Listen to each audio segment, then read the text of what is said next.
जोहार study point जे4 में आपका स्वागत है। आशा करता हूँ आप सभी मस्त होंगे और आपकी तैयारी भी मस्त चल रही होगी। आज हम लोग जेएसएससी सीजीएल, जेएसएससी सहायक आचार्य या फिर जेएसएससी एलडीसी स्टेनो का साइंस का यानी कि विज्ञान का प्रैक्टिस सेट नंबर 5 शुरू कर रहे हैं। आपको ऑलरेडी 4 प्रैक्टिस सेट करा चुका हूँ मैंने। अगर आपने नहीं देखा है तो हमारे यूट्यूब के प्ले लिस्ट में जाकर देख सकते हैं फ्रेंड्स। चलिए बिना देर करिए शुरू करते हैं। क्वेश्चन नंबर 131 में क्या दिया हुआ है फ्रेंड्स कि हाइड्रोजन से भरा हुआ पॉलीथीन का गुब्बारा पृथ्वी के स्थल से छोड़ा जाता है। क्या बोल रहा है कि हाइड्रोजन से भरा हुआ पॉलीथीन का गुब्बारा पृथ्वी के स्थल से छोड़ा जाता है। वायुमंडल में ऊंचाई पर जाने से क्या हो जाता है, वायुमंडल की ऊंचाई में जाने से क्या हो जाता है वो बताना है। ए, गुब्बारे के अमाप में कमी आएगी, या फिर गुब्बारा चपटा होकर चक्रिका प्रकार के आकार में आएगा। सी, गुब्बारे के अमाप में वृद्धि होगी, और डी, गुब्बारे के अमाप और आकार पहले के समान रहेंगे। क्या बोल रहा है, समान ही रहेगी। तो इसका उत्तर जो हो जाएगा फ्रेंड्स वो आपका हो जाएगा सी, गुब्बारे की आमाप में वृद्धि होगी। क्या होगा, गुब्बारे की आमाप में वृद्धि होगी। ओके फ्रेंड्स, अगला प्रश्न क्या दिया हुआ है 32 नंबर में।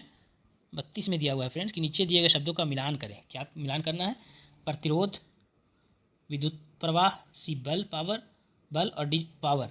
अगर आपको इसका आंसर मालूम है तो प्लीज़ कमेंट कीजिए फ्रेंड्स। इसका जो ऑप्शन के हिसाब से जो शुरू होगा वो आपका जैसे प्रतिरोध, तो प्रतिरोध का जो होता है सही मतलब क्या होता है, ओम, तो 3 का ए होगा। ओके फ्रेंड्स, उसके बाद विद्युत प्रवाह, विद्युत प्रवाह का क्या होगा फ्रेंड्स, तो आपका एम्पियर होगा। बल का क्या होगा फ्रेंड्स, तो न्यूटन होगा। पावर का क्या होगा, तो वाट होगा। तो इसका आंसर क्या हो जाएगा फ्रेंड्स, देखिए तो क्या हो जाएगा आंसर आपको, पहला का 4, दूसरा का 1, तो 1 ए का 4, ए का 4, ए का 4 किस में दिया हुआ है, ए का 4 इसमें दिया हुआ है फ्रेंड्स। फिर आपको होता है क्या है, 2 का 1, बी का 1, तो बी का 1 किस में दिया हुआ है, इसमें दिया हुआ है। यहाँ पे 4 का 3 दिया हुआ है, यहाँ पे 1 दिया हुआ है। तो इसका आंसर क्या हो जाएगा फ्रेंड्स, इसका उत्तर हो जाएगा आपका सही, आपको बी ही है। 2 मिल गया, उसके अगले चेक करने की जरूरत नहीं, 2 में से ही सही आपको मिल जाएगा। 4 1 2 3 होगा इसका आंसर। अगला प्रश्न है कि ग्लेशियर में बर्फ़ हमेशा निम्न में से कहाँ से पिघलता है। ग्लेशियर में बर्फ़ हमेशा निम्न में से कहाँ पिघलता है। ए, ऊपरी सतह, बी, सबसे निचली सतह पर, सबसे निचले स्तर से, या फिर डी, बदलते रहता है, या फिर डी, मध्य के सतह से। अगर आपको आंसर मालूम है फ्रेंड्स तो प्लीज़ कमेंट कीजिए फ्रेंड्स। इसका सही उत्तर हो जाएगा आपका हो जाएगा बी, सबसे निचले स्तर से। ग्लेशियर का बर्फ जो हमेशा जो है कहाँ से पिघलता है, तो सबसे निचले स्तर से। अगला प्रश्न क्या दिया हुआ है, क्वेश्चन नंबर 34 में क्या दिया हुआ है फ्रेंड्स कि निम्न में से किसमें ध्वनि तरंग को मानव कान नहीं सुन सकता, यानी कि मानव किसमें जो है ध्वनि तरंगे को मानव कान नहीं सुन सकता। ए, अवसरी तरंगे, बी, श्रव्य तरंगे, सी, प्रासरण तरंगे, और डी, उपयुक्त तीनों का नहीं सुन सकता। तो इसका आंसर जो हो जाएगा फ्रेंड्स, अगर आपको मालूम है तो प्लीज़ कमेंट कीजिए। इसका सही उत्तर हो जाएगा सी, प्रासारी तरंगे। ओके फ्रेंड्स, अगला प्रश्न क्या दिया हुआ है, पानी से भरे, क्या दिया हुआ है, पानी से भरे तालाब की तिहाई कम दिखाई देती है। पानी से भरे तालाब की गहराई जो है कम दिखाई देती है। यह निम्नलिखित में से किसके कारण होता है, पानी की गहराई जो है कम दिखाई देती है, इसका क्या कारण होता है फ्रेंड्स। ए, परावर्तन, बी, अपवर्तन, सी, विवर्तन, और डी, उपयुक्त में से किसी कारण से नहीं। तो इसका आंसर जो हो जाएगा फ्रेंड्स, इसका सही उत्तर हो जाएगा बी, प्रकाश के अपवर्तन के कारण जो है पानी से भरा तालाब की गहराई कम दिखाई देता है। ओके फ्रेंड्स, अगला प्रश्न क्या दिया हुआ है कि जब जेनर डायोड को पावर सप्लाई में इस्तेमाल किया जाता है तो इसका कार्य स्थिर रखना है। ए, आउटपुट वोल्टेज को, या बी, इनपुट वोल्टेज को, सी, लोड प्रतिरोध के सापेक्ष आउटपुट धारा को, या फिर सी, सप्लाई धारा को। अगर आपको आंसर मालूम है तो प्लीज़ कमेंट कीजिए फ्रेंड्स। इसका सही उत्तर हो जाएगा फ्रेंड्स आपका हो जाएगा सी, लोड प्रतिरोध के सापेक्ष आउटपुट धारा को। अगला प्रश्न क्या दिया हुआ है, क्वेश्चन नंबर 37 कि सोलर सिस्टम, क्या दिया हुआ है, सोलर सिस्टम को किसने खोजा। सोलर सिस्टम की जो खोज जो है किसने किया वो पूछ रहा है। ए, कॉपरनिकस, बी, कैपलर, सी, आर्यभट्ट, और डी, न्यूटन। अगर आपको आंसर मालूम है तो प्लीज़ कमेंट कीजिए फ्रेंड्स। इसका उत्तर जो हो जाएगा वो आपका हो जाएगा बी, कैपलर। सोलर सिस्टम की खोज जो है किसने किया था, कैपलर ने किया था। अगला प्रश्न है 18, स्क्वैम्स, क्या दिया हुआ है, स्क्वैम्स एपिलिथिलियम उत्तक फेफड़ों के अल्वेलाई और जानवरों के अन्य हिस्सों में पाया जाता है जहाँ संकुचन, डैश संकुचन और विश्राम होता है। ए, अस्थाई, बी, नहीं, सी, एक, और डी, नियमित। अगर आपको इससे मालूम है फ्रेंड्स तो प्लीज़ कमेंट कीजिए। इसका सही उत्तर जो हो जाएगा वो आपका हो जाएगा ए, अस्थाई। क्या हो जाएगा, ए, अस्थाई, जहाँ अस्थाई संकुचन और विश्राम होता है।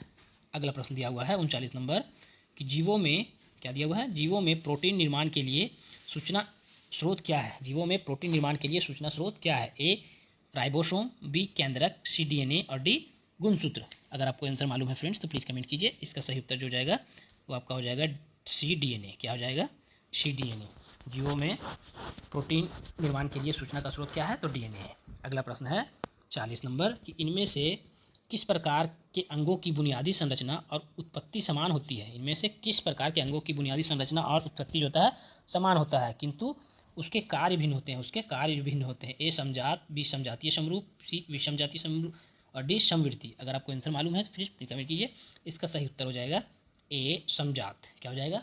ए समजात। अगला प्रश्न है 41 नंबर में कि निम्न में से क्या क्या दिया हुआ है कि निम्न में से क्या आहार नाल में अम्लीय आहार को क्षारीय में परिवर्तित करता है? कि निम्न में से क्या आहार नाल में अम्लीय आहार को क्षारीय में परिवर्तित करता है? ऑप्शन दिया हुआ है,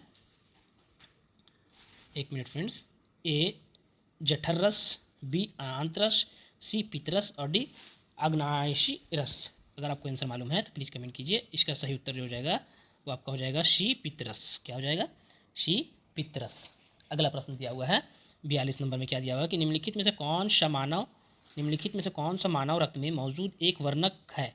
निम्नलिखित में से कौन सा मानव रक्त में मौजूद एक वर्णक है जो ऑक्सीजन को हमारे फेफड़ों से शरीर के सभी अंगों में ले जाता है? ए प्लेटलेट्स, बी श्वेत रक्त कणिकाएं, सी लसिका और डी होमोग्लोबिन। अगर आपको आंसर मालूम है फ्रेंड्स तो प्लीज़ कमेंट कीजिए। इसका सही उत्तर जो हो जाएगा वो आपका हो जाएगा डी होमोग्लोबिन। क्या हो जाएगा? D haemoglobin. होमोग्लोबिन जो है लाल रक्त कणिकाओं की उपस्थिति का एक तरह की प्रोटीन होता है। क्या होता है? प्रोटीन है जो कि ऑक्सीजन हमारे फेफड़ों के शरीर के विभिन्न भागों तक पहुंचाता है और कार्बन डाइऑक्साइड के शरीर में अन्य भागों में फेफड़ों तक पहुंचाता है। अगला प्रश्न है 43 में। क्या दिया हुआ है कि किशोरावस्था के दौरान स्वस्थ प्रजनन तंत्र के लिए विकास के लिए किस प्रकार के आहार की आवश्यकता होती है? किशोरावस्था के दौरान स्वस्थ प्रजनन तंत्र के विकास के लिए किस प्रकार के आहार की आवश्यकता होती है? ए पोषण की दृष्टि से संतुलित, बी निम्न संतृप्त वसा वाला या फिर सी लोह तत्व बहुल और डी प्रोटीन से भरपूर। अगर आपको आंसर मालूम है तो प्लीज़ कमेंट कीजिए फ्रेंड्स। इसका सही उत्तर हो जाएगा वो आपका हो जाएगा ए पोषण की दृष्टि से संतुलित। क्वेश्चन नंबर 44 में दिया हुआ है कि आपने जल में रियो की पत्ती। क्या दिया हुआ है? आपने जल में रियो की पत्ती की एक अस्थाई स्लाइड तैयार की है। क्या दिया हुआ है? अपने जल में रियो की पत्ती की एक अस्थाई स्लाइड तैयार की है। जब आप स्लाइड पर चीनी का प्रबल विलयन डालते हैं तो उसमें क्या परिवर्तन दिखाई देगा? ए कोई बदलाव नहीं होगा, बी कोशिकाएं जल का उत्सर्जन करेगी और जिसकी वजह से कोशिका भित्ति से दूर हो जाएगी, या डी सी होगा कुछ कोशिकाएं जल का अवशोषण करेगी और अन्य कोशिकाएं जल का उत्सर्जन करेगी, डी है पत्ती की कोशिका जल का अवशोषण करेगी और फूल जाएगी। अगर आपको आंसर मालूम है फ्रेंड्स तो प्लीज़ कमेंट कीजिए।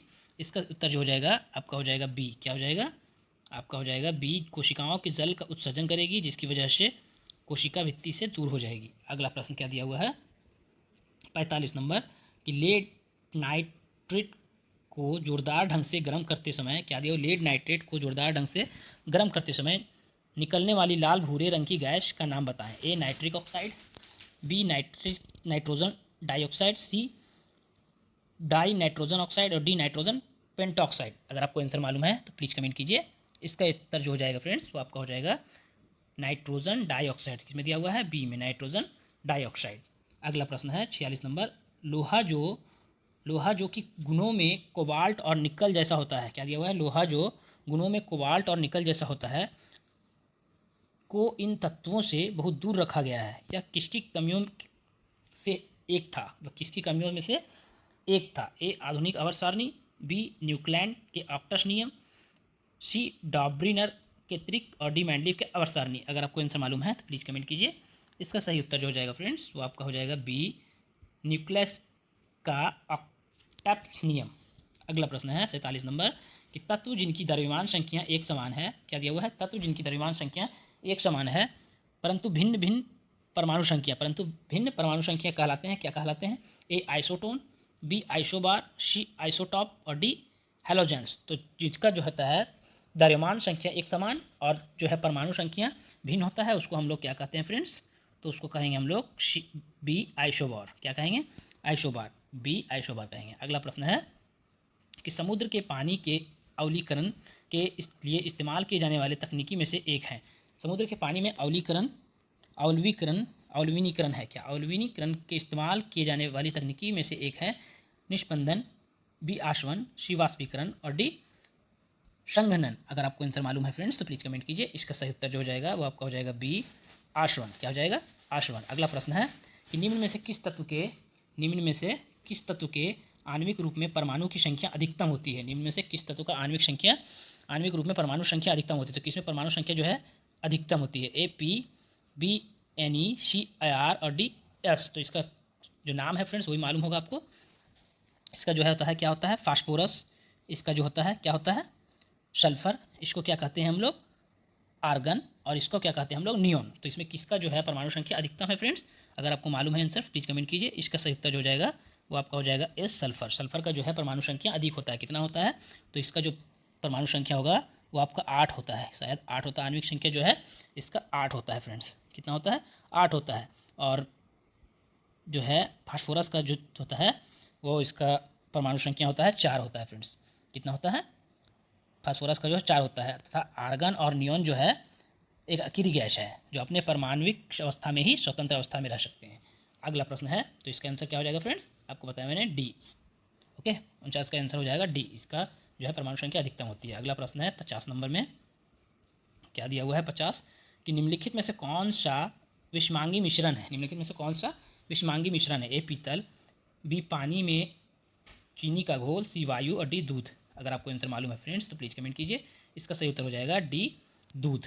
ओके फ्रेंड्स, अगर आपको इसका पीडीएफ चाहिए फ्रेंड्स तो हमारे टेलीग्राम चैनल ज्वाइन कीजिए। टेलीग्राम का लिंक जो है डिस्क्रिप्शन में डाला हुआ है, वहाँ पे ज्वाइन कीजिए। ऑलरेडी 4 सेट का प्रैक्टिस सेट जो है आपको डाल दिया गया है। 5वां सेट का जो पीडीएफ होगा वो आपको चारों का वीडियो डालने के बाद आपको डाल दिया जाएगा। ओके फ्रेंड्स, अगर आपको वीडियो अच्छा लगा हो और अगर आप इस चैनल पर नए हैं तो प्लीज़ हमारे चैनल को सब्सक्राइब करें, लाइक करें, कमेंट करें। Thank you friends.